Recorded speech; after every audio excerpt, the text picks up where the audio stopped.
Bonjour à tous. Aujourd'hui, jeudi 9 mai, avec les pluies de ces dernières heures, notre article est consacré à l'AMO 27 comme dernier apport d'azote sur les céréales.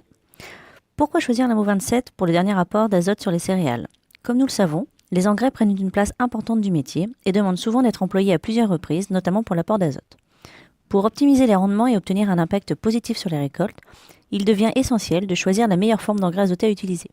À ce jour, de nombreux agriculteurs utilisent des engrais sous forme liquide comme solide. Les engrais azotés les plus fréquents sont les ammonitrates 27 ou 33,5, la solution azotée liquide N39 et l'urée 46. Ils sont d'ailleurs souvent accompagnés de soufre. Le premier apport s'effectue principalement lorsque le plant est au stade talage sortie d'hiver. D'importance moindre, il permet de garder la culture alimentée jusqu'à l'apport suivant. Le deuxième apport s'effectue juste avant le début montaison.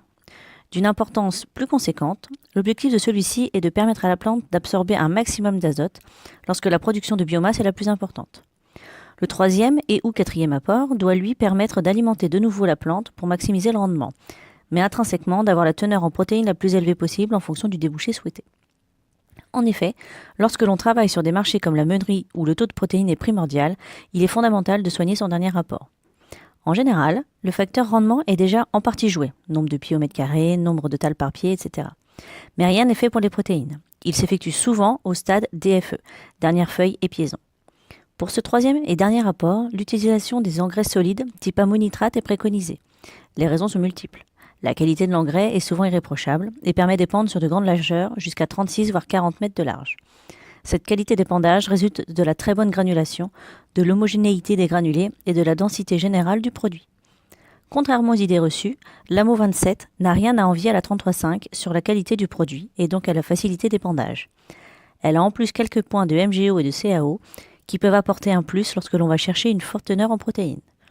La solution azotée n'est pas préconisée, sauf conditions météorologiques très favorables à l'efficience de cette dernière, temps humide et pluviométrie importante.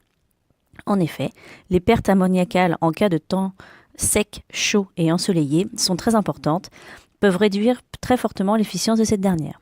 De plus, lors de l'épandage sur des cultures au stade DFE, des brûlures sur les feuilles peuvent être très préjudiciables. La DFE étant la pompe pour le bon fonctionnement de la plante jusqu'à la maturité, des pertes en rendement peuvent avoir lieu.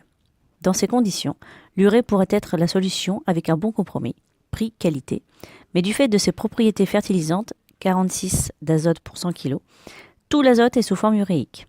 Sa rapidité d'action est donc beaucoup plus lente que l'ammonitrate qui elle a 50% d'azote nitrique et 50% d'azote ammoniacal. Dans tous les cas, sans une vingtaine de millimètres de précipitation dans les 10-20 jours après l'application, les pertes d'azote sont importantes et l'apport devient presque totalement inefficace. C'était un article sur l'AMO 27. À bientôt pour le prochain article.